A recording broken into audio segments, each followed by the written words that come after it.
Good morning, students. Today I'm going to continue the story named The Enemy, which is written by Pearl S. Burke. First of all, we will have the recap of the story. Dr. Sadao's house was built on the spot at the Japanese coast. Sadao's education was the main concern of his father. That is why he sent Sadao to America at the age of 22 to learn surgery and medicine, where he met Hana and they got married after taking the permission of their parents in traditional Japanese manner, and they have two children. They married in Japan. Both of them were standing on the veranda one evening, and the mist was there all around. They saw a man was crawling on his hand and knees at their doorstep. From here, we are going to continue the story.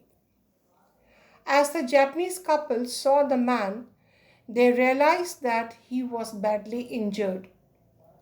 The sand on which he lay had blood stain on one side, which indicates that he was wounded. The injured man was an American.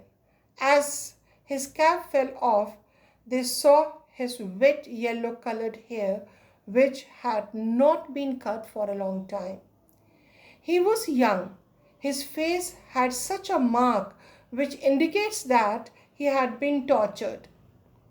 He had a rough, unkempt yellow colored beard. As he had fainted, he did not know the presence of Sadao and Hana. So Sadao saw that the man was wounded, as he had seen the blood stain on the sand.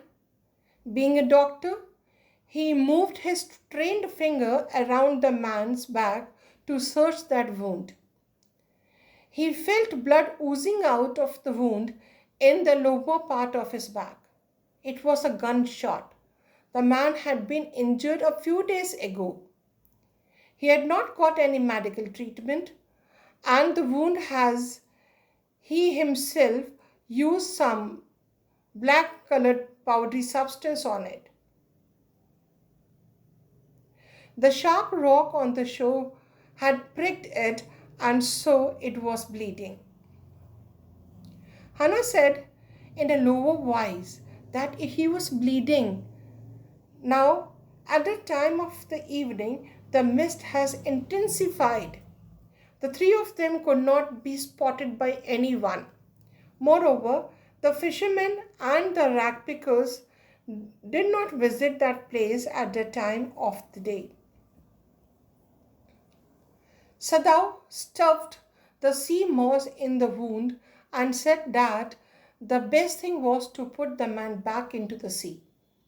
As bleeding stopped, he stood up and removed the dust from his hand. Hannah supported his opinion, but looked intently at man as he lay still. Sadao said that he was in dilemma. If he gave him shelter, they would be arrested for sheltering an enemy. And if they handed him over to the Japanese army as a prisoner, then he would die in a prison. So he thought that both the options were not favorable. So the best option was to put him back into the sea. So Hannah added that the kindest act for them was to put him back into the sea. Both of them did not move ahead to do so, though they are saying, but they are not moving. Rather, they stared at the motionless figure with dislike. They dislike him because he was an enemy, an American. Hannah was very curious to know that man's identity. Sadao replied that he appeared to be an American. He picked up the torn cap and read the word written on it, which was slightly visible. He said that the man was a sailor from an American warship and read out the word US Navy written on the cap. Then they concluded that the man had been into the captivity during the war, and when he escaped, he had been shot at the back. Sada was not ready to throwing the man into the sea. He reasoned that if the man was well, he would hand him over to the police without any hesitation. Then he added that he was not concerned about the man and concerned him to be an enemy as he was an American, and considered him to be an enemy as he was an American. He commented that the injured man was a common man as his face looked as if he was a foolish person. He wanted to say that he was not bothered about the injured man, but the only concern was he was wounded. Hannah said that if he could not throw him into the sea, then second option was to carry him home. Sada was concerned that the servant would object as they would shelter the enemy, because they were having so many servants in their house and they were Japanese. They were not ready to serve that American prisoner. Hannah replied that they would tell them that they intended to hand him over to the police once he recovered. She told him that they must do that. She added that they must consider their children's future and Sadao's position. If they did not hand over to the prisoner of war to the police, they would be in danger. Sadao replied that certainly he would do so, and he did not think to doing anything else. Thus, agreed together, they lifted the man. He was very slight, but he was very light, like a fowl, and that had been half starved for a long time until it is only a feathers and skeleton. So, his arms hanging, they carried him up the steps and into the side door of the house.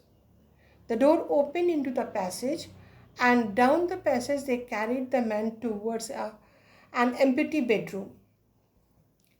The bedroom belonged to the Sadao's father and had not been used after his death.